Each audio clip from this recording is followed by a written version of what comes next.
Iniciamos nuestros encuentros de docentes de la ciudad de Villa Carlos Paz y, como decíamos en la publicidad, esta insistencia tiene que ver con nuestra permanente preocupación por la enseñanza.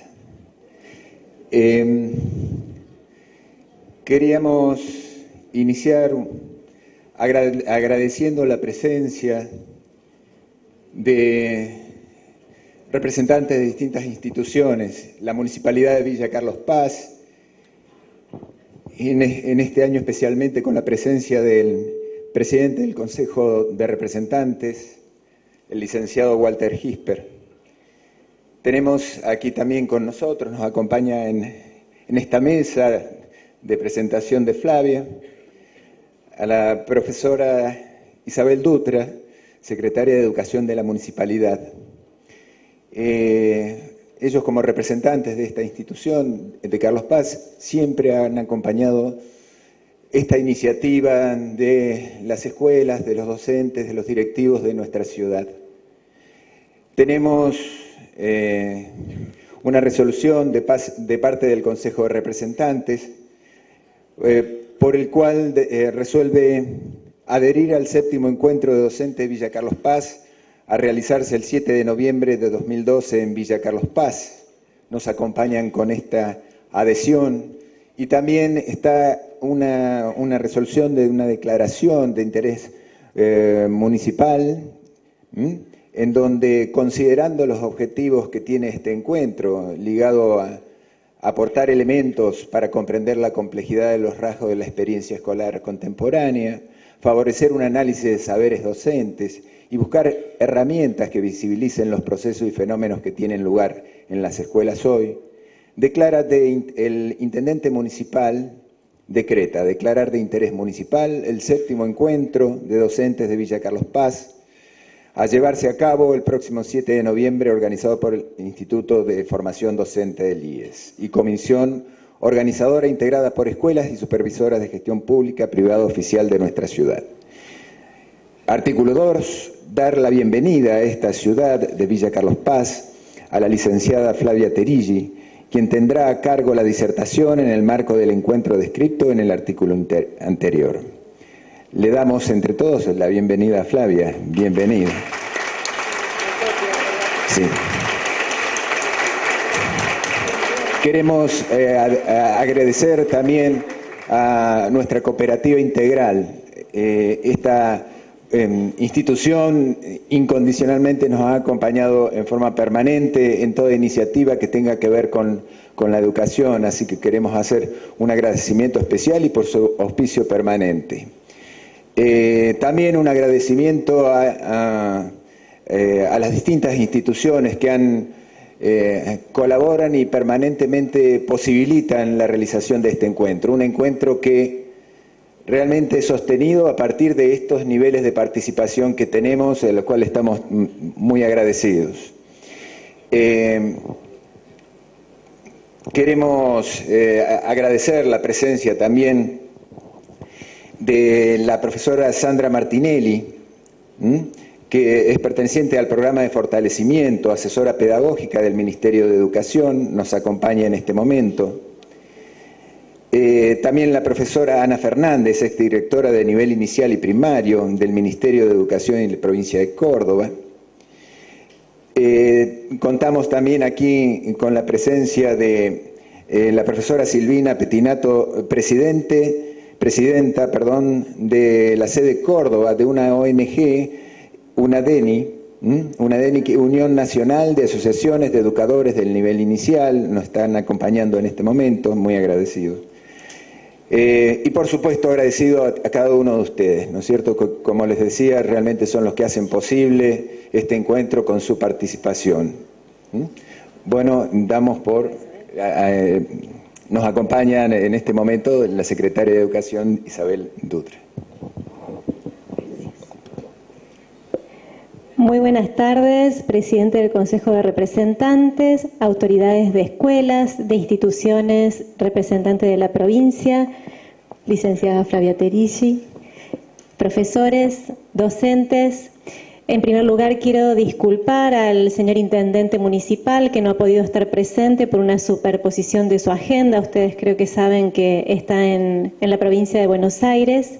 Estará al llegar en los próximos días y quería dejar su apoyo a este evento que es fundamental.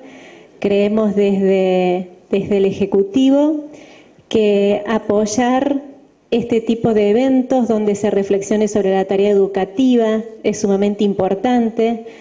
No tenemos en la vorágine diaria de lo que implica el día a día de la tarea escolar momentos para sentarnos a reflexionar sobre la práctica.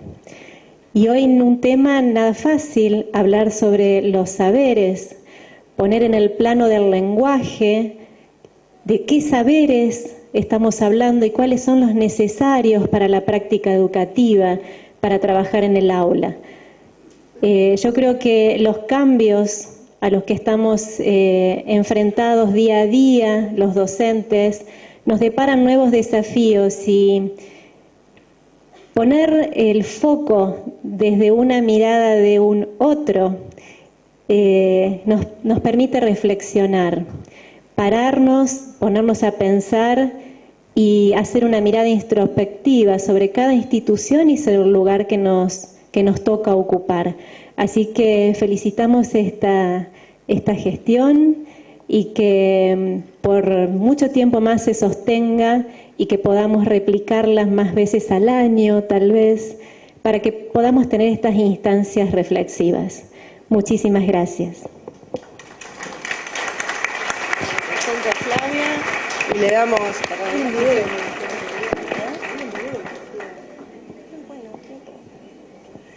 Bueno, me toca a mí presentarla a Flavia, pero antes nos acabamos de enterar y queremos agradecer especialmente la presencia de dos supervisoras. A nosotros nos resulta muy importante el apoyo de las supervisiones. Está aquí Sara Moyano y está Rosita Aringoli, ¿no? Son las inspectoras nuestras de nivel inicial y de nivel primario de la región y agradecemos mucho porque el apoyo de las supervisoras es vital para que los docentes nos podamos mover en días de semana. Ustedes saben que habíamos tenido en algún momento el apoyo del Ministerio para el cambio de actividad. Ya lo lograremos. Nosotros insistimos en esta tarea que nos gusta hacerla, pero que además entiendo que es legítima porque es el fruto de un pedido de las escuelas de la ciudad a través de sus directores, en donde eso se lo voy a contar a Flavia. Los directores elevan una nota pidiendo que nos organicemos todos los años para llevar adelante un evento que procure introducir temáticas que interrumpan de alguna manera el cotidiano y aquellas cuestiones que en algún momento nos abruman o para las cuales no tenemos respuesta. Te voy a presentar a esta gente de Carlos Paz, y hay de otras ciudades también, que me alegra mucho porque he visto compañeros y colegas que han venido de otras localidades y por favor siéntanse bienvenidos. Hace 7 años que están viniendo los docentes aquí, por supuesto los estudiantes del instituto, del único instituto de formación docente que tenemos, y son gente sumamente inquieta en cuanto a temáticas que los convoquen, muy críticos respecto de los temas sobre los que les interesa escuchar, y eso nos mantiene a quienes estamos organizando esto permanente alerta, ¿no? Flavia es una ciudad que tiene muchas escuelas muy interesantes, se hace un trabajo muy interesante entre escuelas públicas, entre escuelas privadas, y hemos podido hacer a lo largo de estos años cuestiones colectivamente, es decir, hemos tratado y hemos logrado sobrevolar esa distinción que a veces nos separa, que tiene que ver con el tipo de gestión de las escuelas. Entonces aquí hay escuelas de todo tipo, de toda categoría, de cualquier tipo de gestión, urbanas, rurales, de adultos. Y generalmente el eje que nos ha convocado es la enseñanza.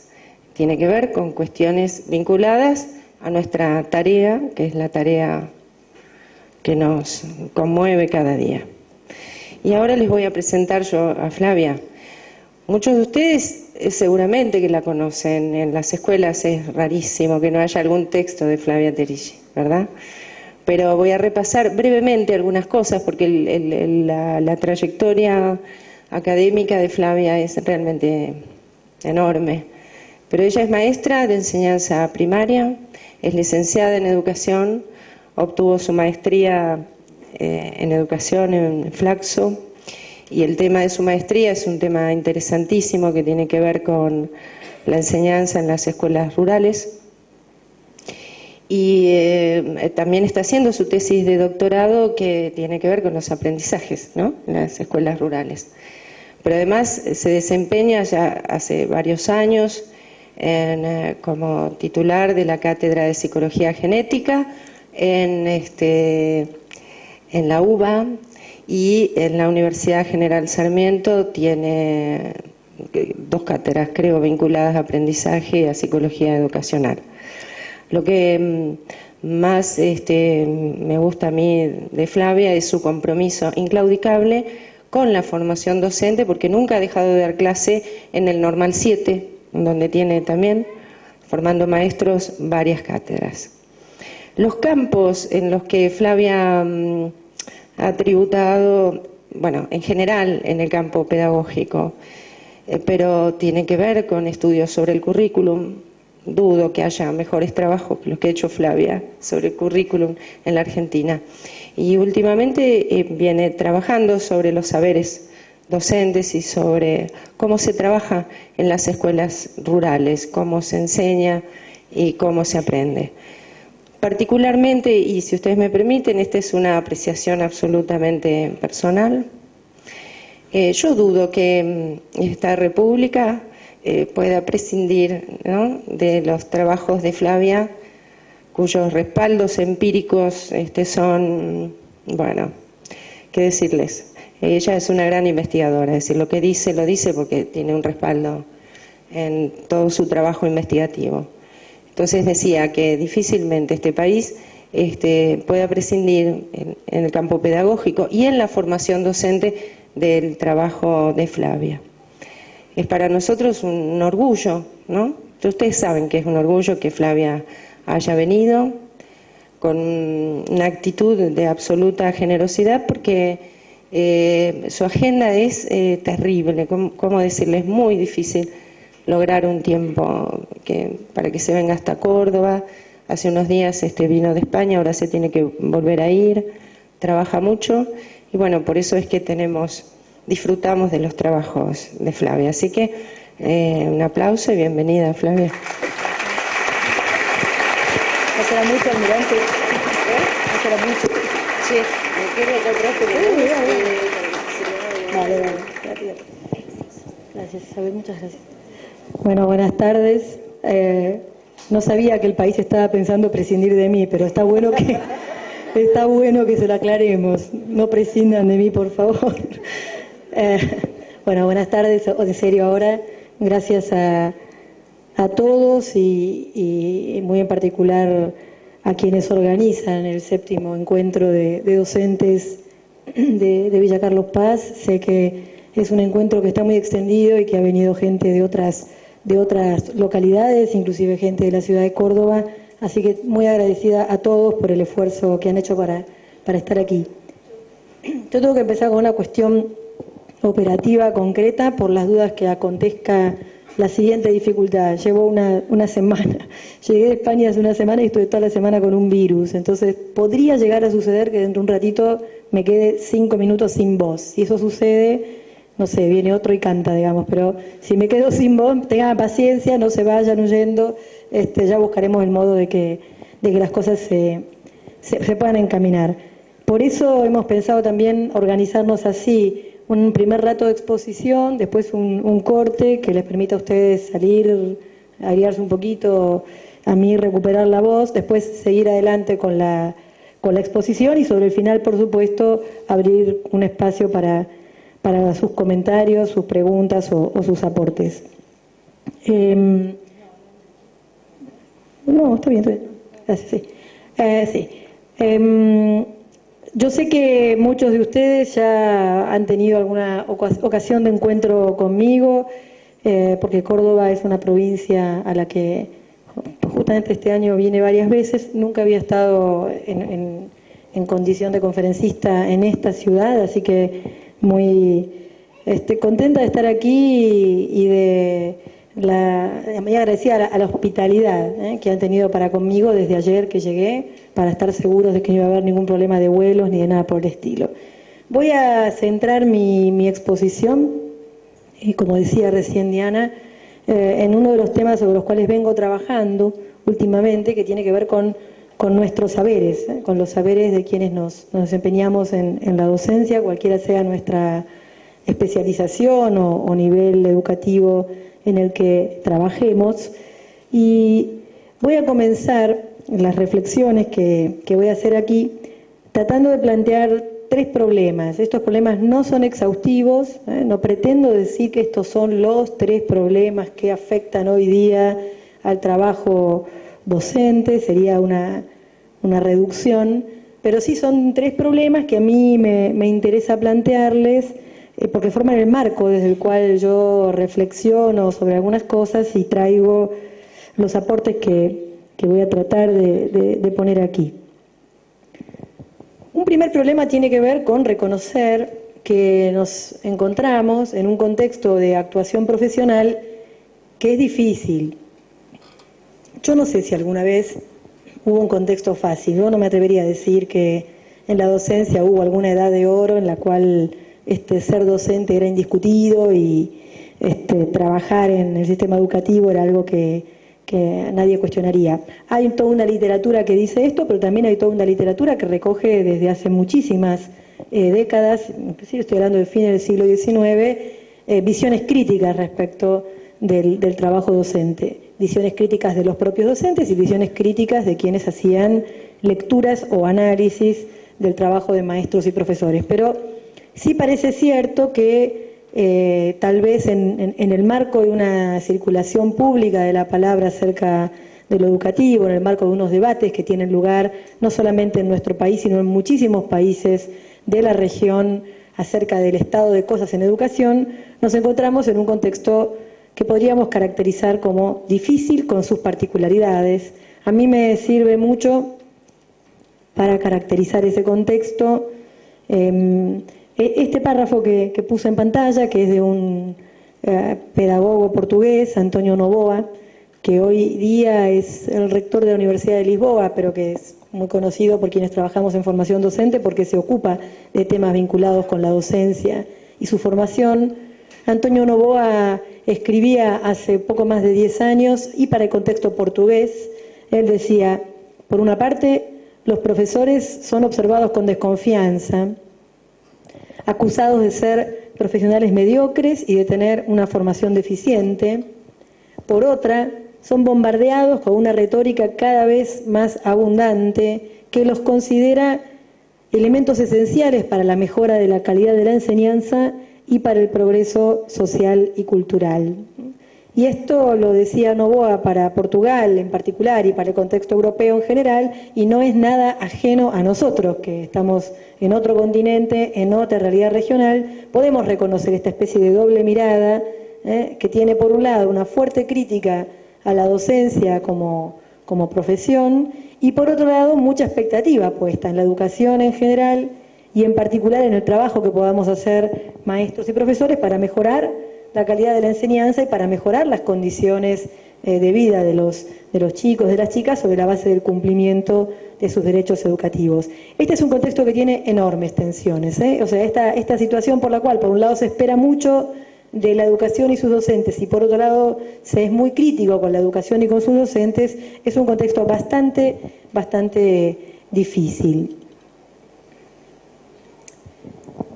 Hay un segundo problema que me parece necesario poner en consideración de todos nosotros, que tiene que ver con un marco de ampliación de derechos, con un marco de reconocimiento cada vez mayor de los derechos educativos, pero de unos derechos que no terminan de cumplirse. En nuestro país, por ejemplo, todavía tenemos ciertas deudas con la ley 1420, que ya tiene o está por cumplir 130 años, y sin embargo ya tenemos unas obligaciones desde el punto de vista del cumplimiento del derecho a la educación de la población que son mucho mayores, mucho más ambiciosas. Y una cosa que nos pasa, pienso en aquellos que estamos aquí y que quizás fuimos alumnos en el marco político de la ley 1420, ya estábamos trabajando en la docencia cuando se sancionó la Ley Federal de Educación y rigió durante cierto tiempo la manera de pensar la cuestión educativa en Argentina, y que desde el año 2006 sabemos de la vigencia de la Ley de Educación Nacional, 3 marcos normativos que atraviesan la carrera profesional de muchos de los que estamos aquí. Sabemos, decía, quienes hemos atravesado estos 3 marcos normativos, que cada nuevo esfuerzo que hemos hecho por ampliar la escolarización, en el caso de la ley federal, a la sala de 5 y 2 años más allá de la antigua escuela primaria, y en el caso de la ley de educación nacional, hasta la finalización de la educación secundaria, cada nuevo esfuerzo, decía, que hemos hecho o que estamos haciendo para ampliar la escolarización, sigue produciendo, o si se quiere, produce nuevos contingentes de niños, de niñas, de adolescentes o de jóvenes a los que les pasa cualquiera de las cosas que están allí puestas en las viñetas en pantalla o en sus difíciles trayectorias, esas cosas todas combinadas. Están quienes no ingresan a la escuela o lo hacen en unas condiciones de mucha precariedad o muy tardíamente, quienes ingresando a la escuela sin embargo no logran permanecer, quienes permaneciendo y cumpliendo una trayectoria escolar que desde el punto de vista teórico se podría decir continua, completa, aprueban el grado, pasan, están en la escuela, sin embargo no aprenden, o por lo menos no lo hacen en los ritmos y en las formas en que lo espera la escuela. Y también una situación de la que somos cada vez más conscientes y que nos resulta de una injusticia muy cruda, grupos de chicos y chicas que, aunque aprenden en los ritmos y de las formas en que lo espera la escuela, acceden a contenidos de baja relevancia, o inclusive debido a que acceden a contenidos de baja relevancia, ven comprometida su trayectoria escolar posterior, porque esos aprendizajes de baja relevancia condicionan todo lo que puede ocurrir después con su trayectoria educativa. Yo trabajo, como decía Diana recién, en 2 universidades y en una escuela normal. En educación superior, quienes trabajamos en educación superior, tenemos mucho conocimiento de la situación que viven los chicos y las chicas de primer ingreso, aquellos que son sobre todo primera generación de su familia que acceden a la educación superior con todas las credenciales que el sistema les pide, porque tienen su título de educación secundaria, como quiera que ésta se llame en cada provincia, y acceden entonces a una escuela normal, a un instituto, a una universidad, y sin embargo se sientan codo con sus compañeros y se dan cuenta que sus compañeros saben cosas que ellos no saben, que pueden leer textos de una manera que ellos no pueden, que los profesores hacen referencias a supuestamente cosas de la cultura que todos deberíamos conocer y ellos no tienen idea de lo que se está hablando. Y han cumplido con la trayectoria esperada, tienen las credenciales educativas requeridas y sin embargo tienen esta vivencia de unos aprendizajes de baja relevancia que comprometen entonces o ponen en riesgo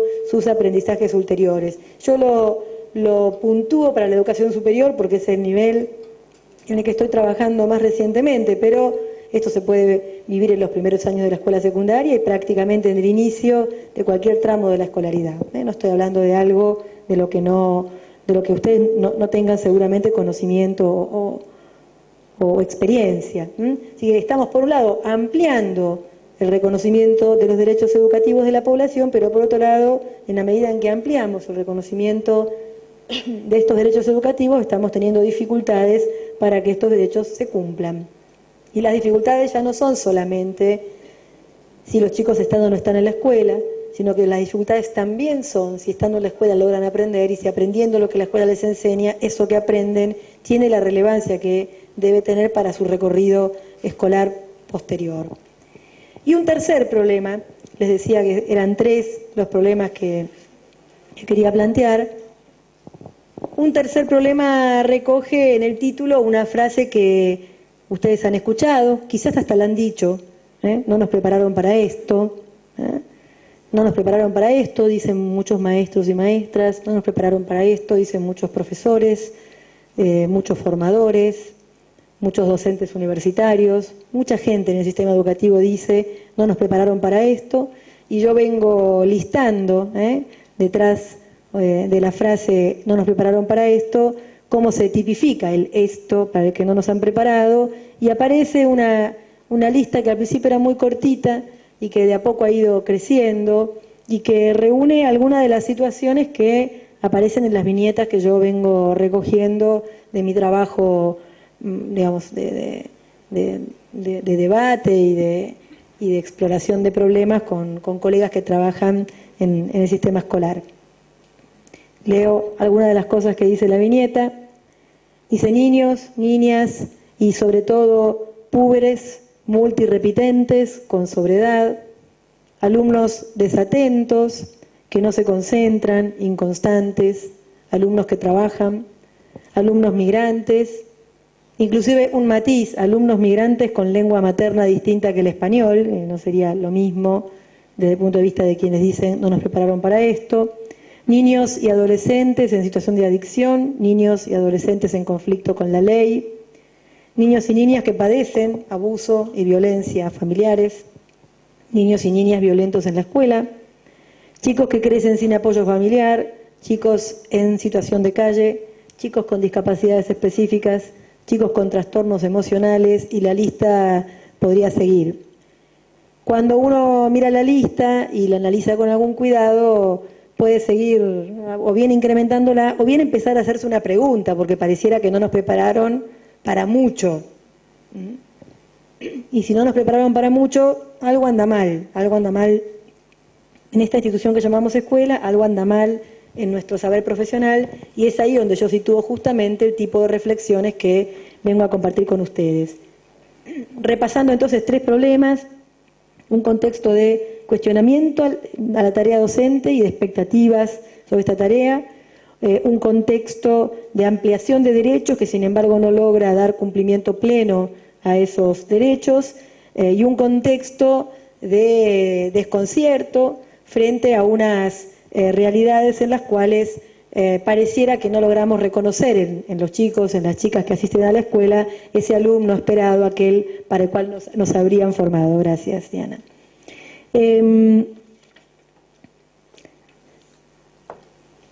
Yo me propongo, mi propósito hoy y en general mi propósito últimamente es tratar de inscribir un problema que es el problema de la construcción de saberes propios de la docencia como profesión, en una relación que hay que reconocer con los cambios que están teniendo lugar en las condiciones de funcionamiento de los sistemas escolares.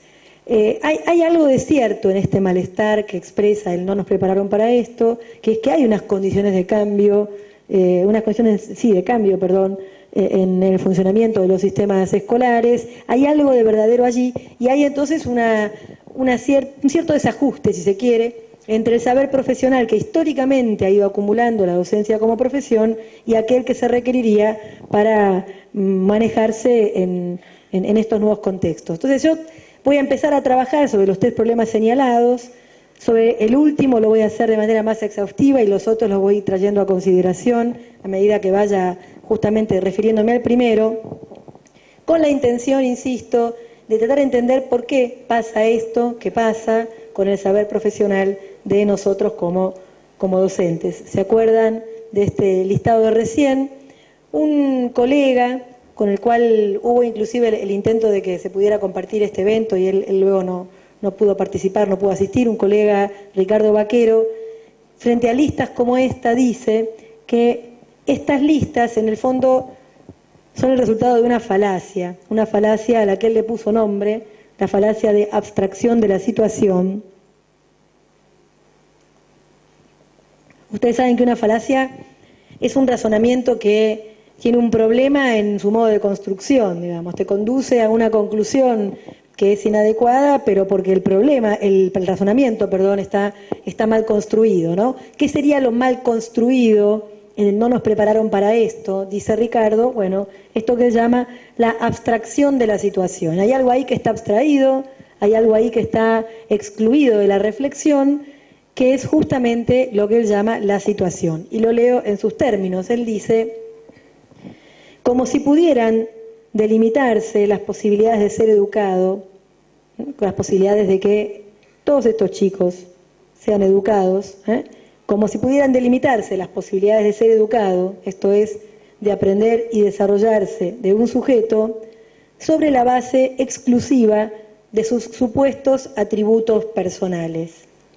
Recíprocamente, dice Ricardo, las situaciones educativas son vistas de modo naturalizado o cosificado, como si consistieran realmente en contextos naturales de aprendizaje, como si la escuela fuera un contexto natural para aprender. Para esta concepción, si un sujeto fracasa en sus aprendizajes, en el contexto natural para aprender, algo ha de estar alterado en su naturaleza de aprendiz, es decir, en su capacidad de aprender, en su posibilidad de ser educado, al fin, en su educabilidad. Lo que dice Ricardo es como si estuviéramos pensando que el sistema educativo es un sistema que ha sido construido como un contexto en el cual cualquiera debería poder aprender, y si en esas condiciones del sistema educativo grupos cada vez mayores de sujetos no logran aprender, bueno, algo está mal en los sujetos. En lugar de pensar que algo está mal en la situación que hemos definido históricamente, que puede haber sido muy eficiente en ciertos momentos históricos para que grandes contingentes de chicos y chicas pudieran aprender, pero que en la actualidad aparece como una situación que presenta límites.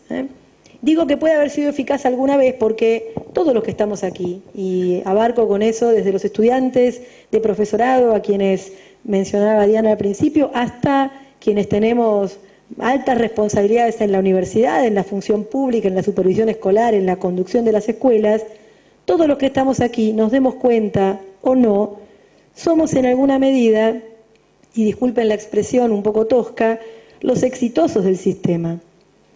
Nosotros hemos logrado aprender en las condiciones que el sistema definió para que aprendiéramos. Nos habrá costado más, nos habrá costado menos, nos habrá producido más enojo en algún momento de nuestra vida, pero acá estamos, entre otras cosas, porque hemos logrado, ¿sí?, aprender bajo las condiciones que el sistema definió para que nosotros aprendiéramos. Pero también, si pensamos en nuestra historia, en nuestros compañeros de la escuela primaria, de la escuela secundaria, de la educación superior, también podemos reconocer año a año personas que han ido quedando en el camino. No sabemos qué ha sido de su destino escolar, no sabemos si han podido retomar su trayectoria educativa, no sabemos qué habrá sido de sus vidas, pero podemos reconocer que el fenómeno por el cual hay personas que no logran aprender en las condiciones que la escuela define para ello no es un fenómeno nuevo.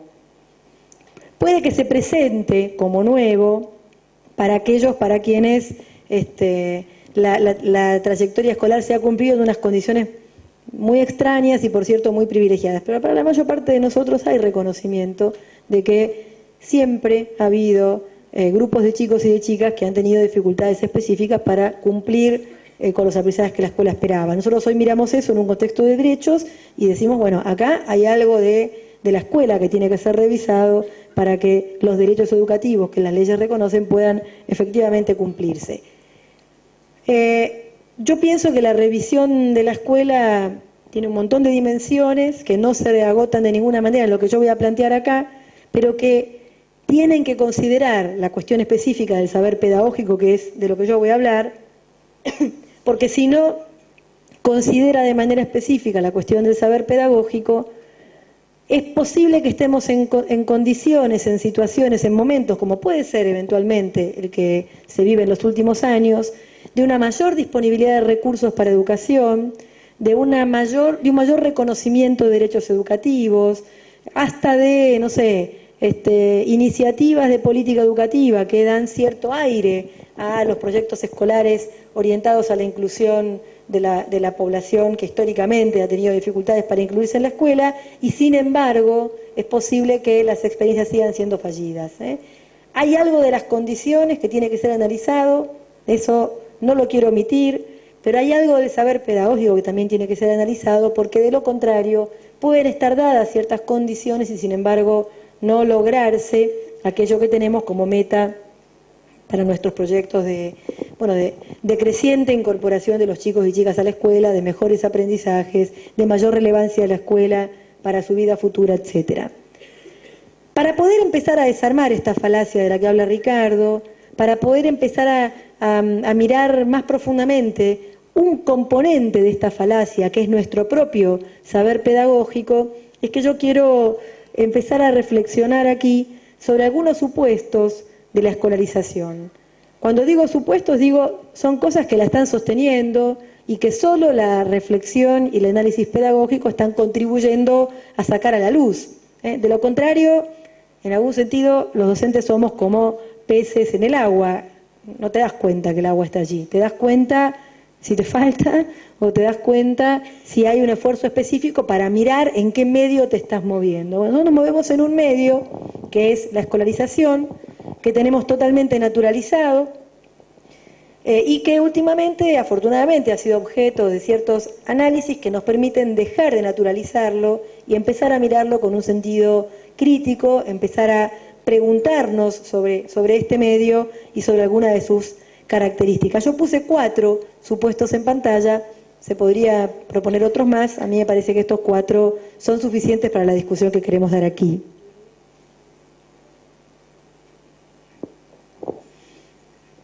El primer supuesto es el supuesto de simultaneidad, quizás es el más conocido porque todos los que hemos estudiado pedagogía o didáctica hemos estudiado algo de Comenio, algo de todo a todos. Esa idea del todo a todos tuvo una solución escolar que fue el agrupamiento de los chicos, el agrupamiento de la población escolar, para que los maestros en primer término y los profesores un poco más adelante del desarrollo de los sistemas escolares realizaran con los grupos que estaban a su cargo aproximadamente una tarea educativa relativamente homogénea, para que a lo largo de un cierto periodo escolar, por ejemplo de un ciclo lectivo, ese grupo que uno tiene a su cargo lograra los aprendizajes esperados. A ver, lo mismo a todos al mismo tiempo. Yo he sido maestra, he sido profesora, soy profesora de hecho, y de alguna manera este supuesto de simultaneidad sigue fuertemente vigente. Cada año, cada vez que empieza un ciclo lectivo, en mi caso ahora cada vez que empieza un cuatrimestre, yo empiezo con un programa de estudios y con mi programa de estudios, que puede ser muy creativo, muy diversificado, muchas cosas, sin embargo yo tengo en un cuatrimestre que lograr ciertas metas con una población de estudiantes, ¿sí? Y pueden pasar 3 cosas: que lo logre con todos o con algunos, que algunos dejen por la mitad y que algunos avancen todo el recorrido y sin embargo no logren los aprendizajes que yo espero, que yo predefiní, etcétera. Ese supuesto de simultaneidad es un supuesto muy fuerte del sistema que estructura buena parte de nuestro saber didáctico, por lo cual aunque nosotros tengamos una perspectiva crítica sobre este supuesto, y pienso en todo el discurso de la adaptación a la diversidad, de las adecuaciones curriculares, del trabajo con la heterogeneidad en la escuela, a pesar de que tengamos un discurso en algún sentido de reconocimiento de que la simultaneidad tiene límites, es un supuesto que estructura buena parte de lo que hacemos. Un segundo supuesto tiene que ver con la presencialidad. Ese supuesto por el cual, para que lo educativo suceda, tiene que haber copresencia de quien enseña y de quienes aprenden. En buena medida, algo de lo que están haciendo las tecnologías hoy día en educación es romper, por lo menos para ciertas cosas, con este supuesto, en la medida en que, por ejemplo, las netbooks entran en las aulas o que en educación superior se desarrollan los entornos virtuales de aprendizaje. Este supuesto de presencialidad empieza a ser en alguna medida complementado por otros modos de organización de lo educativo que no requieren de la copresencia, esto es, de la coincidencia en tiempo y espacio de quien enseña y de quienes aprenden. pero más de un siglo de escolarización se ha construido sobre la base de la copresencia y muchas veces tenemos dificultades para poder resolver la cuestión educativa cuando del grupo escolar tenemos una parte que asiste sistemáticamente y otra parte que no, una parte que se ausenta durante un periodo prolongado por enfermedad, por embarazo, por mudanza, por trabajo, por el motivo que fuere. Frente a cualquier cosa que rompa con el supuesto de la presencialidad, tenemos una dificultad para llevar adelante nuestro proyecto educativo.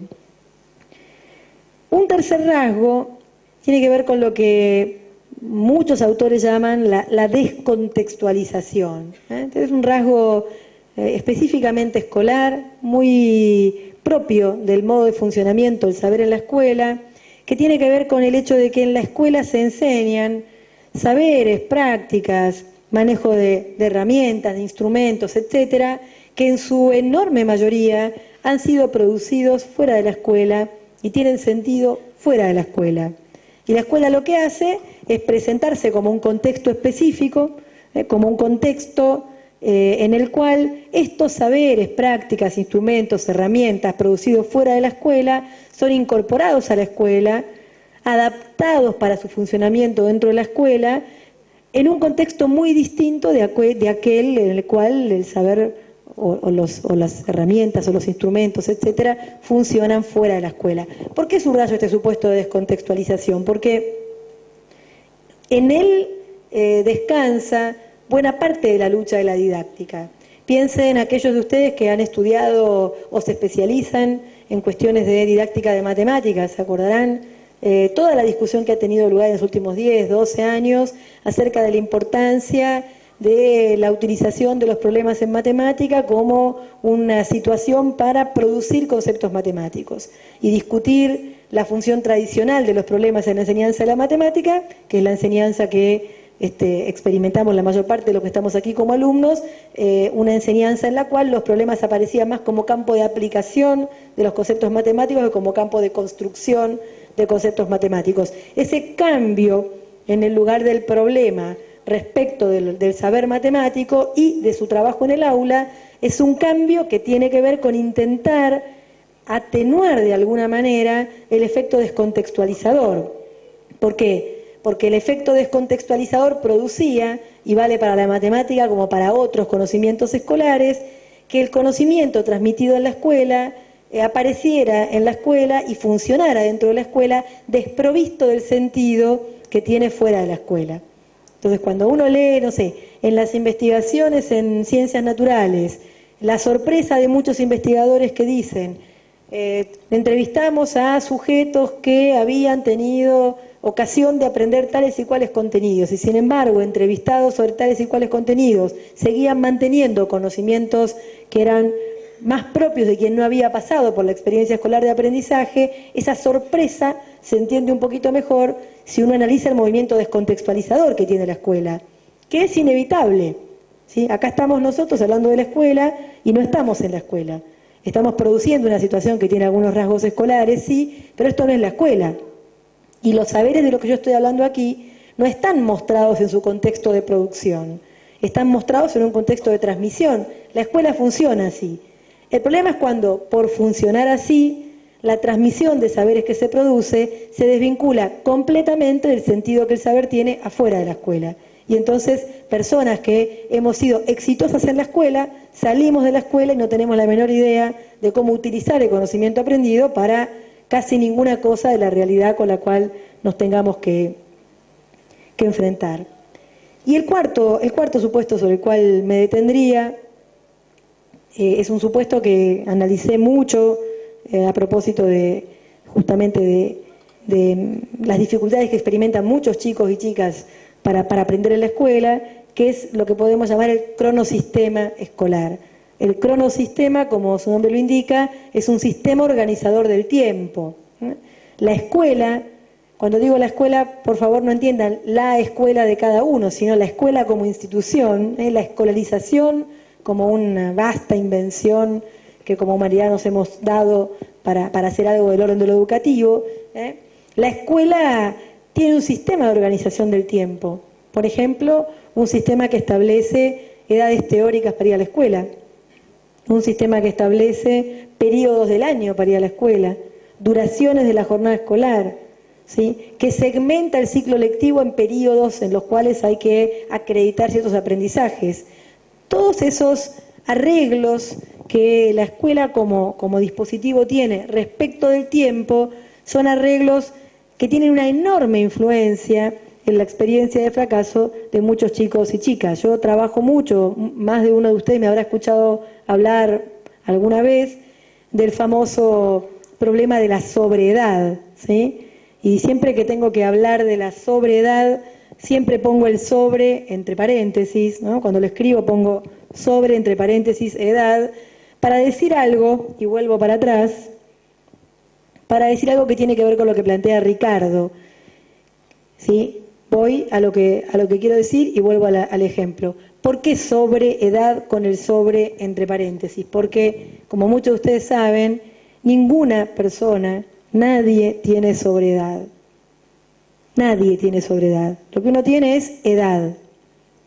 Y la edad de uno puede ser un problema para cierta idea de la edad que uno debería tener. Ahora, yo me pregunto qué puede hacer un chico que tiene 15 años y está en 4º grado de la escuela primaria, ¿sí?, para evitar la edad que tiene. La verdad que no puede hacer nada.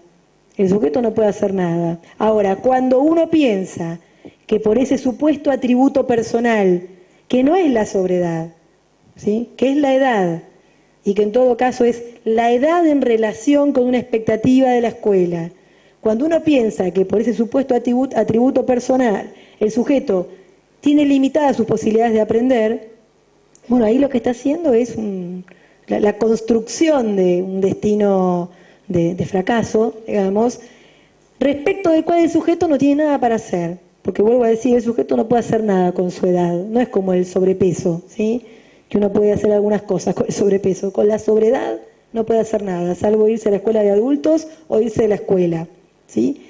Ahora, el sistema educativo ha hablado de la sobredad y habla de la sobredad. ¿Por qué? Porque atrás del problema de la sobredad, lo que hay en verdad es un conocimiento pedagógico en general y un conocimiento didáctico en particular, construido sobre la base de unos ciertos arreglos sobre el tiempo, que llamamos cronosistema, que terminan definiendo cuáles son los ritmos esperados de progreso en la escolarización, cuáles son las edades teóricas para ir a la escuela, cuál es finalmente la imagen que tenemos de quienes deberían estar en la escuela en calidad de alumnos y quienes, medidos con esa imagen, presentan importantes diferencias, comienzan a ser vistos como sujetos que en algún sentido están sospechados en su capacidad de aprender.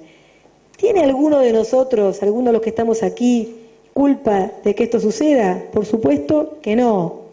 ¿Ha habido alguna mente perversa que produjo todo esto para que haya problemas? Yo creo que no, pero sí creo que eso no es obstáculo ni nos tiene que funcionar como coartada, como profesionales del campo educativo que somos, para mirar el saber profesional que tenemos, interrogarlo de acuerdo con estas características y empezar a movilizarlo en aquello que tiene de supuesto y que, por ser supuesto, nos funciona sin que nos demos cuenta y performativamente, ¿sí? Nos hace actuar de cierto modo, nos hace ser docentes dentro de cierta lógica y nos impide, por lo tanto, pensar lo educativo en direcciones diferentes a como se lo puede pensar por defecto. Y uso una expresión que voy a pasar a introducir ahora, que es la expresión por defecto, una expresión que tomo como usuaria, como simple usuaria en el mundo de la computación. ¿Vieron cuando uno no sé si alguna vez les pasó cuando se compran un celular, una máquina de fotos, cuando llega una compu a la escuela, cualquier cosa que un microondas a esta altura, cualquier cosa que tenga una mínima electrónica por detrás, viene con un manual de instalación muchas veces, o de funcionamiento, y muchas veces con un manual de instalación. Supongamos que uno va a instalar el programita para bajarse las fotos de la cámara de fotos en la computadora. Uno va a instalar el programita y enseguida aparece en el programita una ventana que dice, si uno lo quiere instalar, y te da como una opción, ¿no? Si lo querés instalar de manera típica, ¿sí?, o por defecto, o estándar, o si preferís, una instalación personalizada. Uno pone personalizada, por supuesto, porque para eso cree que se compró la máquina o lo que sea, para tener un uso personal de aquello, dice, ¿para qué quiero todo? Voy a poner únicamente aquello que me interesa, pone personalizada y enseguida el programa de instalación te empieza a decir cosas como, por ejemplo, tenga en cuenta que si no carga tal cosa no podrá hacer tal otra. Mire que si no pone este controlador cuando quiere instalar, te pregunta 3, 4 veces y a la cuarta vez que te lo pregunta decís, ¿sabes qué? Vamos a la típica, hagamos la típica y después si aparece un uso que yo quiero hacer de la computadora que no funciona, bueno, veré lo que hago, ¿no? Le pediría ayuda a mis sobrinos, digamos. ¿Por qué digo esto? Porque en el mundo de la computación la expresión por defecto quiere decir justamente que salvo que uno haga un esfuerzo en sentido contrario, las cosas deberían ocurrir de cierto modo porque está pensado para que funcionen bien así. Y para hacer que funcionen de otra manera, hacen falta dos cosas. La primera, ganas y esfuerzo. Y la segunda, conocimiento. ¿Sí? Uno puede tener muchas ganas. Ahora, si no conoce, al poco tiempo se da cuenta que va a meter la pata y vuelve para atrás. Bueno, a mí la metáfora del por defecto del mundo de la computación me sirve para pensar en el saber pedagógico. Nosotros tenemos, si me permiten la extensión de la metáfora, nosotros tenemos un saber pedagógico por defecto. Esto es, un saber pedagógico que funciona de cierto modo, que ha garantizado o ha creído durante mucho tiempo que garantizaba que las cosas iban a salir bien y que tiene tal fortaleza, está tan impregnado en muchas de las cosas que hacemos, que si nosotros queremos ir en sentido contrario, necesitamos las mismas dos cosas, ganas y esfuerzo por un lado y saber por el otro. Cierto conocimiento que rompe con el por defecto para poder, de alguna manera, hacer otras cosas, ¿no? Piensen, y sigo con la metáfora, vuelvo a la metáfora, piensen en el por defecto y las máquinas, ¿no? Las opciones por defecto en el mundo de las máquinas son aquellas con las que la máquina va a trabajar si no escogemos de manera deliberada una opción diferente. Nosotros podríamos decir, el saber pedagógico por defecto es aquel saber que va a hacer funcionar el sistema educativo, que va a hacer funcionar la situación escolar, de cierto modo, salvo que nosotros hagamos un esfuerzo, que tiene que ser un esfuerzo hecho adrede, ¿sí?, para tomar una decisión distinta. Sigo con las consecuencias del por defecto en el mundo de las máquinas y en el mundo nuestro, ¿sí? Uno podría decir, en el mundo de las máquinas, a medida que cada uno de nosotros decide que, bueno, más sí, que sigue con la instalación típica, el agregado colectivo de esas opciones que no tomamos individualmente, convierte al funcionamiento por defecto en un formateador muy poderoso de los modos sociales de utilizar los programas.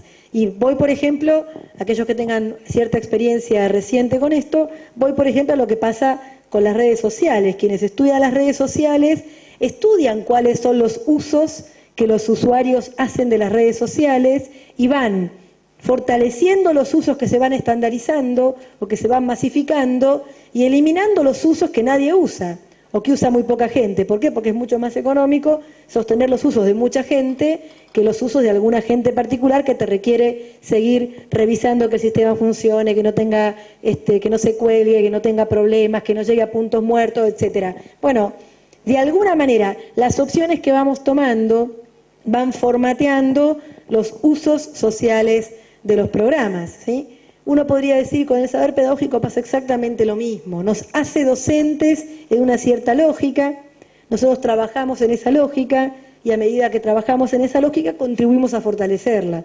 Es como si fuera un sistema que se retroalimenta, ¿sí? En alguna medida, el agregado colectivo de las decisiones que individualmente tomamos para hacer las cosas en cierta dirección y no tomamos para hacerlas en un sentido distinto, hace que el sistema funcione de cierto modo y de este modo se haga previsible para quienes están en él y quienes nos hemos formado como docentes, seguramente todos o casi todos los que están aquí, hemos tenido esa experiencia, ¿se acuerdan? Y los estudiantes la deben tener, esa experiencia en las prácticas, esa experiencia en la residencia, de mirar el sistema, de mirar la escuela, de mirar las clases y ver algunas cosas que nos parecen muy interesantes y otras que no nos gustan, y preguntarnos cómo puede ser que pase esto, por qué no se puede cambiar, y sin embargo ir acomodando de alguna manera el comportamiento a eso que se espera que ocurra y experimentar la dificultad de intentar ir en sentido contrario.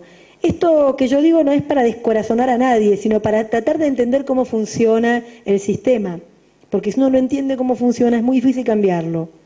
Uno se puede enojar, ¿sí? Uno se puede, no sé, deprimir, desalentar, pero si lo quiere cambiar tiene que entender cómo funciona. Y me parece que parte del funcionamiento del sistema tiene que ver con esta especie de funcionamiento por el cual nos vamos de alguna manera acomodando a que ciertas cosas son así y no se pueden modificar.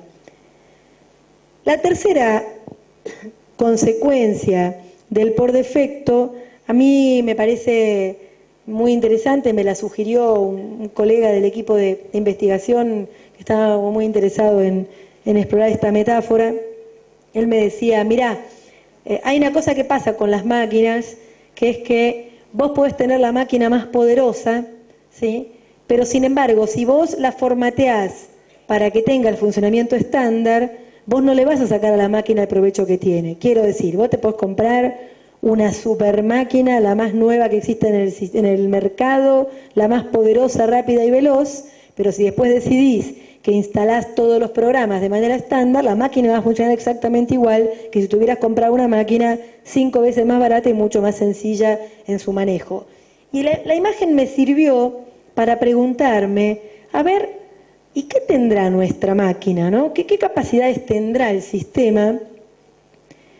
¿Qué potencialidades tendrá el sistema que nosotros, sin embargo, no estamos aprovechando del todo por aquello del saber pedagógico por defecto? Y esta pregunta, la pregunta de qué potencialidades tendrá el sistema que no estamos aprovechando del todo, además de que me parece una pregunta interesante para hacernos de manera más general, de manera particular me permitió algo así como echar luz sobre algo que me venía molestando desde hacía mucho tiempo y que se me hizo muy claro frente a la pregunta de este compañero de investigación, que es que, fíjense qué curioso, la escuela es una institución, es una organización, si ustedes quieren, que nos agrupa, ¿no? Agrupa a los chicos, agrupa a los niños, agrupa a los adolescentes, agrupa a los adultos, nos agrupa aquí, por ejemplo, ¿sí? Agrupa. Y sin embargo, aunque la situación es colectiva, como en este caso, en general la escuela promueve actividades y resultados que en el fondo son individuales. ¿Qué quiero decir con esto? Acá hay 450 personas, podría haber 100, podría haber 30, quizás yo haría exactamente lo mismo. Ustedes me dirán, bueno, pero esto porque es una conferencia. Sí, está bien, una conferencia tiene estas características, pero si uno se pone a pensar en el aula, se da cuenta de que muchas veces en el aula trabajamos, sí, con los chicos agrupados, en el sentido de que cualquier curso escolar, cualquier sección escolar es un agrupamiento de sujetos según cierta lógica, pero ese agrupamiento, sin embargo, no saca provecho del hecho de que los chicos están juntos para aprender. De hecho, la expectativa es que el aprendizaje sea medido en términos individuales. Cada uno es medido en su capacidad para aprender, cada uno es medido en sus resultados, y cuando hacemos trabajos grupales, no siempre los trabajos llamados grupales son trabajos que efectivamente requerirían ser hechos en grupo, porque el hecho de que sean hechos en grupo le da una cualidad distinta a la producción colectiva alcanzada. A mí me parece que ahí hay un punto recontra interesante y me sirvió mucho para pensar sobre lo que veo cuando trabajo en escuelas rurales, donde se da una condición de agrupamiento de los chicos que es bastante particular, como saben aquellos de ustedes que trabajen en escuelas rurales, una condición de agrupamiento por la cual están trabajando en un mismo grupo escolar, chicos que se encuentran en distintos puntos de su escolarización, y la escuela, la didáctica, en lugar de sacar provecho de este particular agrupamiento y de las potencialidades que tiene, hace todo lo posible por mantener a cada uno en su grado escolar. Y entonces hemos visto muchos de ustedes habrán visto, el pizarrón de primero, el pizarrón de segundo, el pizarrón de tercero, tratando justamente de diferenciar allí donde el sistema agrupa. ¿Se entiende lo que digo? Es como si tuvieras ahí una potencialidad, pero el saber por defecto te lleva a cerrarte a esa potencialidad y seguir promoviendo unos aprendizajes y unos resultados que están clasificados de un cierto modo. Dicho de otro modo, y para volver al tercer punto, podríamos decir que nuestro saber pedagógico parecería ser que no saca del todo provecho de alguna de las potencialidades que la escuela tiene. Por ejemplo, su cualidad colectiva. En lugar de aprovechar la cualidad colectiva de la escuela para promover situaciones de aprendizaje colaborativo, buena parte de la didáctica está montada o bien sobre el aprendizaje competitivo, que por suerte en buena medida ya lo hemos desterrado, o bien sobre un aprendizaje de tipo individual. ¿Por qué si tiene tantos problemas el saber pedagógico por defecto, sin embargo, hay que ocuparse de él? Porque este saber pedagógico por defecto, como cualquier cosa por defecto, como cualquier cosa que la hagamos funcionar de manera, si ustedes quieren, automática, lo que hace es apoyar un funcionamiento. El saber pedagógico por defecto apoya el funcionamiento estándar del sistema y este funcionamiento estándar permite, claro que sí, cómo no, organizar a la población, a las poblaciones, para que puedan ser escolarizadas según una cierta economía de esfuerzo, si lo digo en el mejor de los sentidos.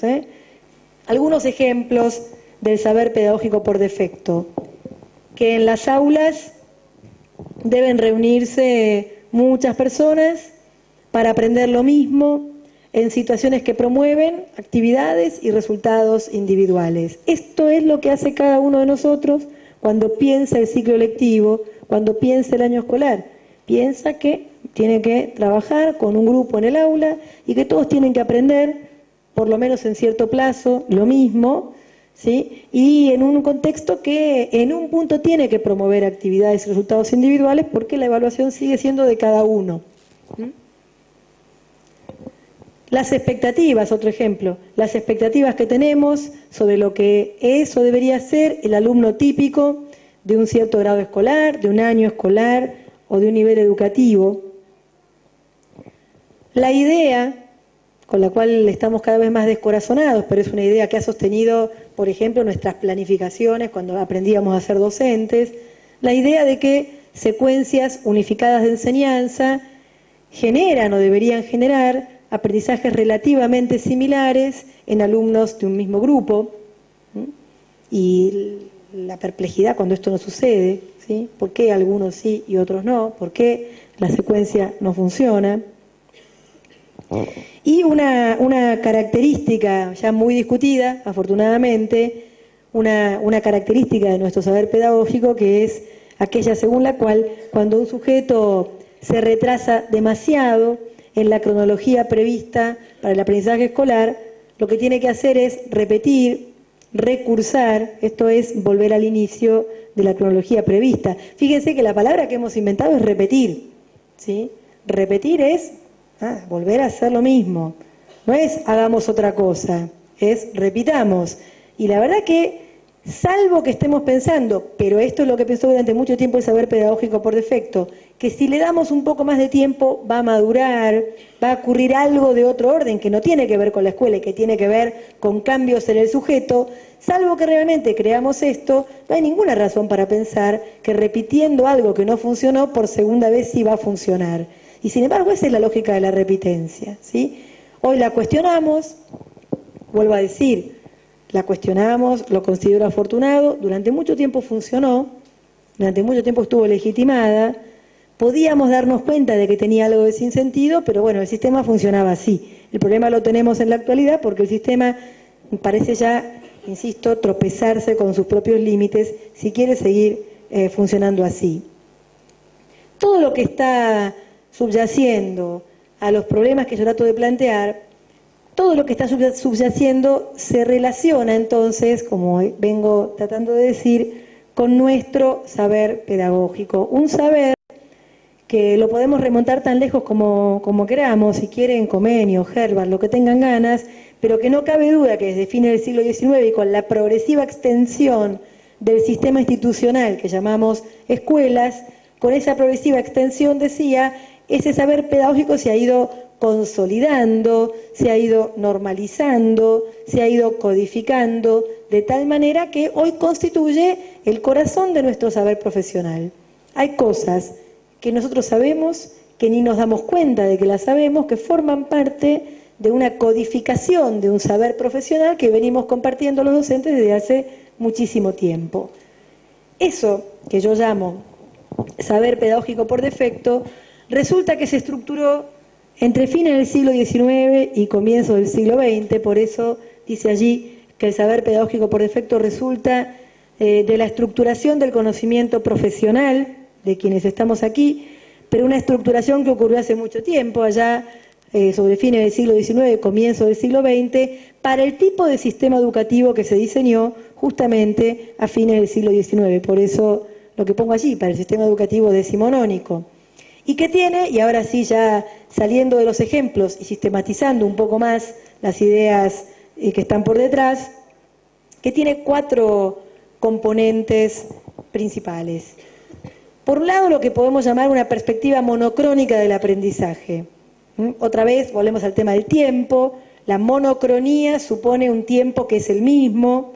La perspectiva monocrónica del aprendizaje supone que los aprendizajes deben seguir un cierto ritmo y que puede haber algunos desvíos, puede haber algunos que aprendan más rápido y otros que aprendan un poco más lento, pero el sistema funciona con un cierto ritmo y si el ritmo no se puede cumplir, no se interroga el sistema, se interroga a los sujetos, ¿sí? Parece que el problema no está en el ritmo pensado, el problema está en los sujetos que no pueden seguir ese ritmo. Esta perspectiva monocrónica estructura mucho el saber didáctico. A ver, piensen cuando van a las librerías a comprar un manual escolar, manual de 4º grado, ¿sí? La sola idea de un manual de 4º grado es la idea de que los aprendizajes tienen que producirse de cierto modo, en ese ritmo, en ese ciclo lectivo. Uno puede elegir este manual o el otro manual si tiene la fortuna de poder elegir un manual, pero la sola idea de que hay un manual implica que hay un ritmo de aprendizaje que está esperado, por lo menos para ese ciclo lectivo. La idea de programa, la idea de programa de cada uno de nosotros, de los profes que estamos aquí, nuestro programa dice que en 12, 13, 14, 16 clases, según lo que dure nuestra materia, 32 si tenemos la suerte de que la materia sea anual, en 32 semanas, a veces en 32 clases, hay que lograr ciertos aprendizajes a un cierto ritmo. ¿Se puede diversificar? Se puede diversificar, pero el punto de llegada está definido y es el mismo para todos. Una segunda característica tiene que ver con una concepción del trabajo de enseñar como una tarea individual. Y esto también es muy curioso, porque esto es algo que remite a aquello de qué potencialidades tiene el sistema que, sin embargo, el saber pedagógico por defecto no aprovecha. El sistema, salvo circunstancias excepcionales como las escuelas rurales de personal único, no solamente agrupa chicos, también agrupa docentes. Y sin embargo,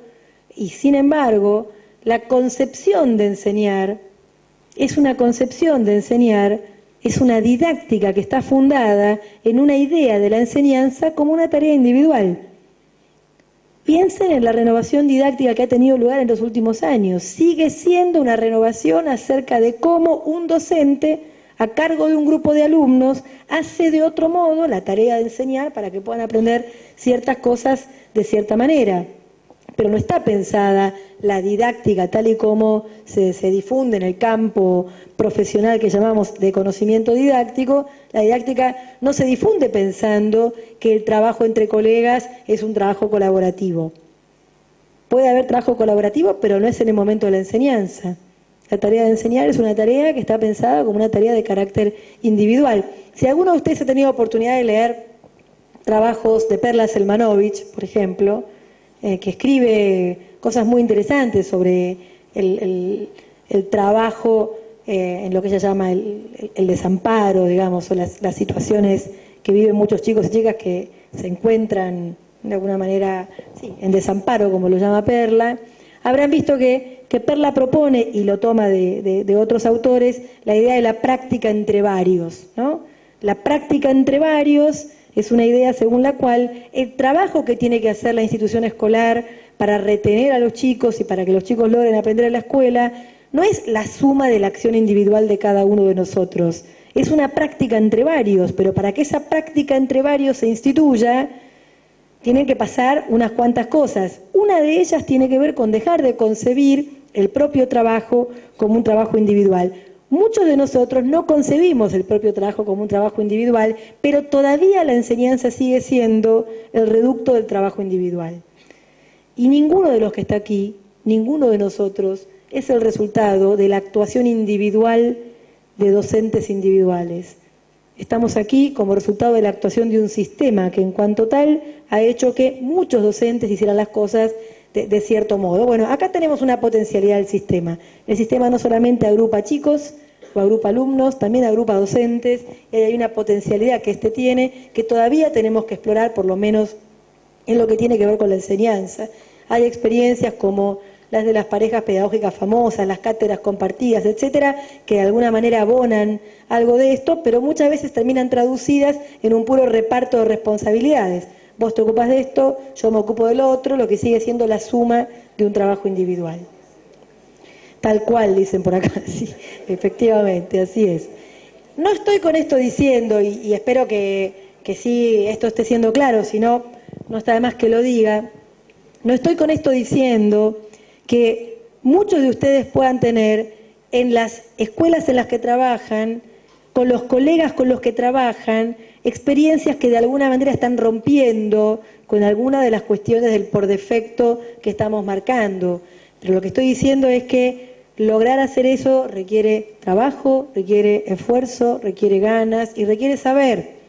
Requiere saber. Se construye un saber allí cuando un grupo de docentes decide ir en contra del por defecto, y al final, o un poquito más avanzada en la segunda parte de la conferencia, voy a retomar el problema del saber, porque ahí se construye un saber que sin embargo permanece bastante invisibilizado. Tercer rasgo, no requiere mucha explicación, una concepción de la función de transmisión que es propia del mundo predigital. La escuela, como suelo decir, no es solo de antes de la compu, es de antes de la tele, es de antes de la radio, no es de antes de los diarios, porque diarios había, pero sí es antes de la circulación masiva de la prensa escrita, porque es más, es la escuela la que abonó a la circulación masiva de la prensa escrita sobre la base de formar generaciones y generaciones de personas que saben leer. La escuela es de ese tiempo. La escuela como institución fue pensada cuando, para que la gente pudiera aprender, se requería concentrarla en un lugar, concentrar allí personas que tuvieran cierto conocimiento a transmitir, concentrar instrumentos para la transmisión, que clásicamente eran los libros, ¿sí? Y lograr que durante muchas horas de su vida, durante muchos años de su vida, las personas que asistían a la escuela en calidad de alumnos aprendieran eso que se había concentrado allí para ser aprendido, porque afuera de la escuela eso no estaba, en la vida cotidiana eso casi no estaba. Las ciudades no eran como son ahora cuando uno sale, lugares hiperletrados, llenos de carteles, donde uno puede ir de la mano con un niño de 5 años y va preguntándote qué dice ahí, qué dice allá, y vos le vas respondiendo. Las ciudades eran otra cosa, y eran otra cosa en buena medida porque la escuela todavía no había hecho ese trabajo que la escuela hizo, por cierto, muy bien, que ha permitido formar generaciones y generaciones de personas capaces de leer y escribir y que se entienden en la calle cuando se encuentran con la infinidad de información escrita que por allí circula. La experiencia que tiene hoy en día, un adulto analfabeto no tiene nada que ver con la experiencia que tenía hace 100 años un adulto analfabeto, porque hace 100 años ser un adulto analfabeto era algo absolutamente estándar. Y hoy, respecto de la extensión de la escolarización, es una situación, además de incumplimiento de derechos, es una situación que claramente lo coloca en condiciones de mucha desigualdad a la hora de entender el afuera, ¿no? El afuera que está allí nomás. Bueno, la escuela es una institución de ese tiempo.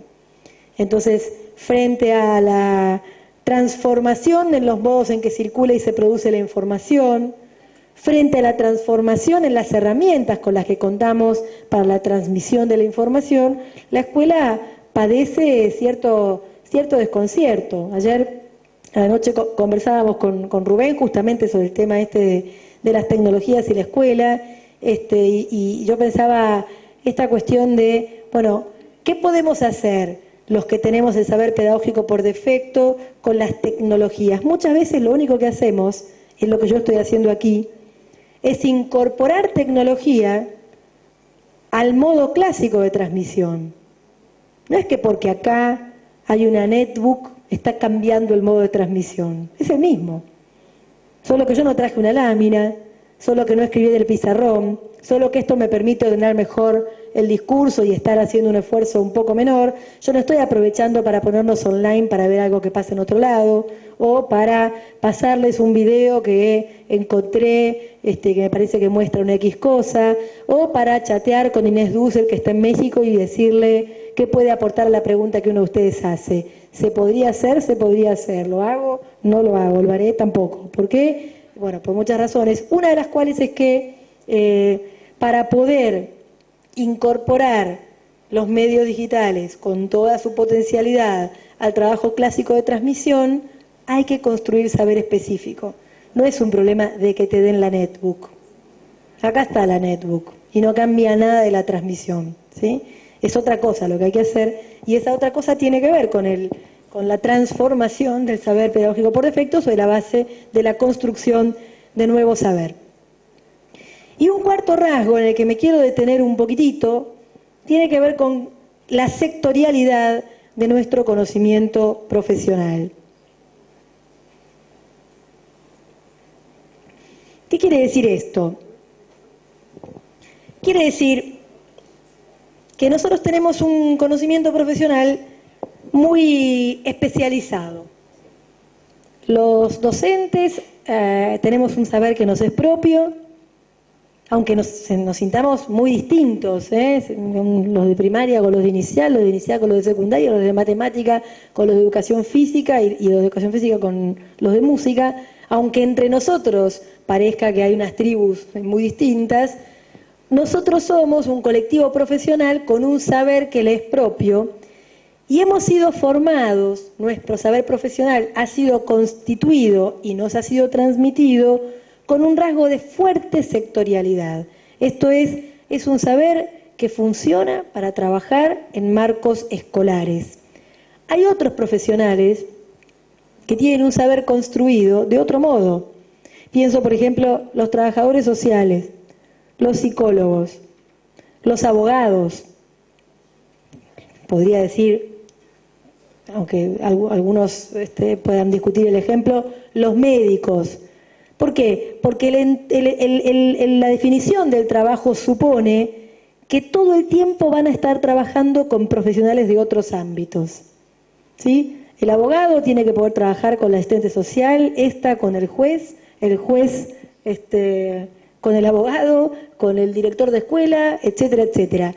Los profesionales de afuera de la escuela que se contactan con la escuela, créanme que se quejan mucho de nosotros. Dicen que nosotros, los del ámbito escolar, todo el tiempo vemos las cosas en una clave muy, muy cerrada, muy típicamente escolar, y que nos cuesta imaginar de algún modo otras posibilidades. Y yo pienso mucho en esto porque sigo mucho la experiencia de muchas escuelas y de muchos programas de política educativa que están procurando romper los límites de lo escolar y que están trazando relaciones muy fructíferas con otras organizaciones, con otras instituciones, pero está claro que cuando lo hacen, en alguna medida saltan el límite del saber profesional, porque el saber profesional no te ha preparado de manera sistemática para el trabajo con otros profesionales. Y vuelvo a decir, mientras que en otras profesiones es parte de la formación, ¿sí?, esa posibilidad de entender la lógica de otros profesionales con los cuales vas a tener que trabajar,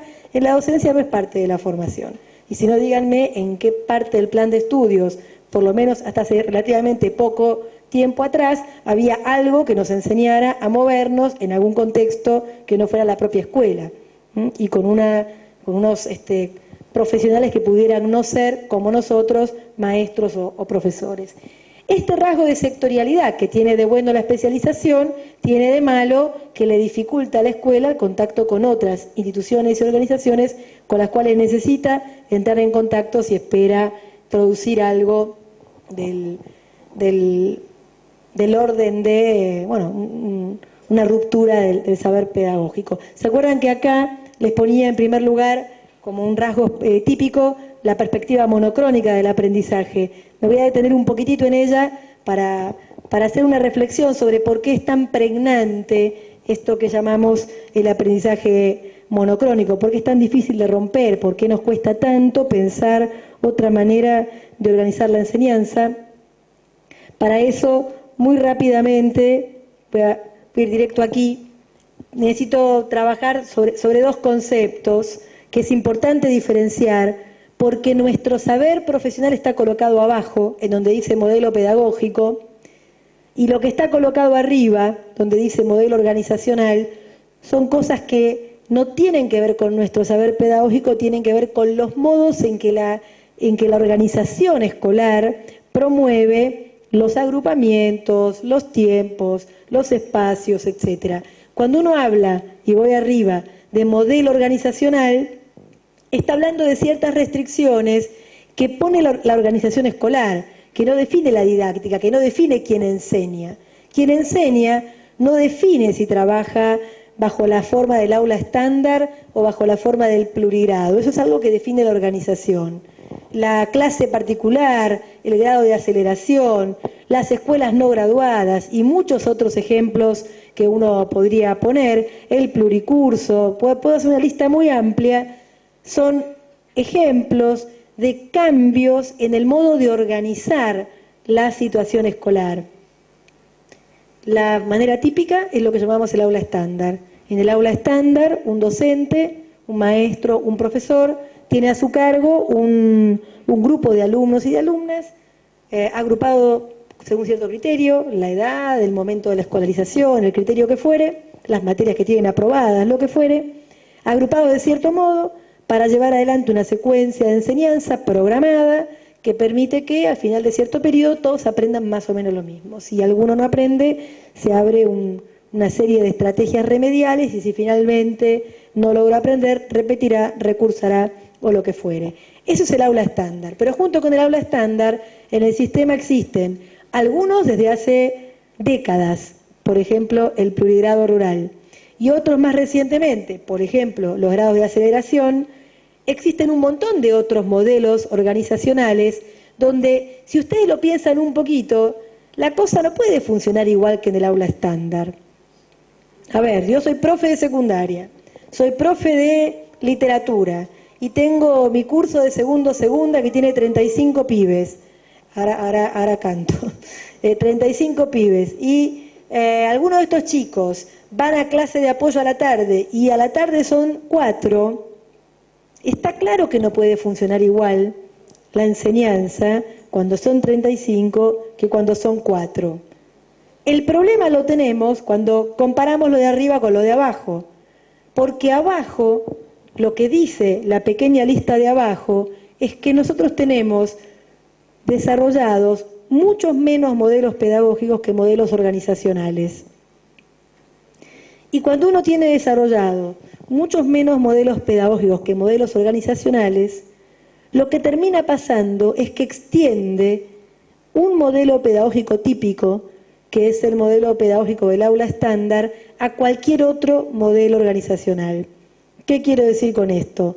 Uno ha sido formado para la enseñanza simultánea en el aula estándar, los dos primeros de las dos viñetas van juntos. Uno ha sido formado para la enseñanza simultánea en el aula estándar y cuando le toca trabajar en un pluricurso, extiende la enseñanza simultánea al pluricurso. ¿Hace esto porque uno es malvado? No, hace esto porque es lo que uno sabe hacer. Y es lo que uno sabe hacer porque el conocimiento pedagógico construido todavía no termina de dar respuesta a la creación de un nuevo modelo organizacional. Hasta hace 10 o 15 años atrás, inclusive menos, los que trabajamos en el mundo educativo pensábamos que lo más difícil de cambiar en el sistema era justamente el modelo organizacional, que era muy difícil romper con el aula estándar y soñar con cosas como grado de aceleración, escuelas de reingreso, no sé, programas de terminalidad. Esos eran unos sueños muy acotados, muy localizados y bastante poco factibles, porque nos parecía que el cambio organizacional era muy difícil y que los recursos que se tenían que poner en juego para hacer ese cambio posible eran recursos básicamente inaccesibles. La verdad que lo que hemos aprendido en el curso de los últimos 10 años es que es mucho más fácil construir nuevas opciones en términos organizacionales que producir el saber pedagógico que se requiere para que esas nuevas opciones sean efectivamente sostenidas con un conocimiento profesional que haga en ese nuevo marco una cosa distinta de lo que sería el aula estándar. A ver, dicho en términos de algunos ejemplos, a los colegas de México les fue mucho más fácil pensar y extender la telesecundaria, una secundaria de antes de la compu, una especie de secundaria montada sobre circuitos cerrados de televisión, a donde había un profesor que daba clases e interactuaba como en lo que hoy podríamos llamar una videoconferencia con los muchachos que vivían en lugares muy aislados. Eso que parecía un sueño imposible, finalmente se pudo hacer. ¿Qué es lo que no se pudo hacer todavía y del todo?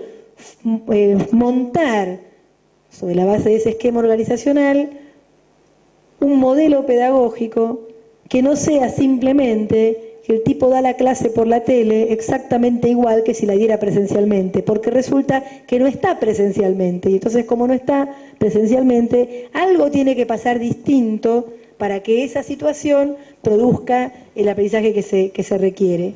Parecía imposible la telesecundaria, bueno, finalmente se pudo hacer desde el punto de vista organizacional, mientras que desde el punto de vista de la construcción del modelo pedagógico todavía están allí luchando con este asunto. Dentro de todo, independientemente de la opinión que a cada uno de ustedes le pueda merecer, dentro de todo ha sido más sencillo, ¿sí? Por ejemplo, montar un programa como el PIT 1417, montarlo desde el punto de vista organizacional, que producir el conocimiento pedagógico que se requiere para enseñar en el contexto de ese mismo programa.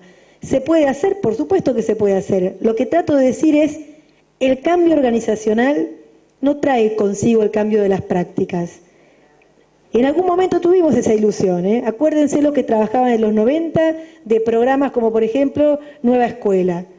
Un programa como Nueva Escuela tenía la idea de que si producía un cambio organizacional, los cambios en las prácticas venían solos. Bueno, hoy sabemos que no es así. Lo que estoy intentando apuntar yo o aportar en esta conferencia es una respuesta a la pregunta de ¿y por qué no es así? ¿Y por qué el cambio organizacional, no trae el cambio en las prácticas? Porque se requiere producir otra cosa, que es saber pedagógico. Y porque ese saber pedagógico, si no se produce, genera una vacancia que se llena con la extensión del saber propio del aula estándar. Así que ahí estamos nosotros, ahí está el desafío con el que nos enfrentamos en este momento. Voy a hacer una breve consideración sobre el trabajo docente, vamos a hacer un cortecito para que ustedes descansen y después arremetemos la segunda parte, que va a ser más corta, prometo, de la conferencia.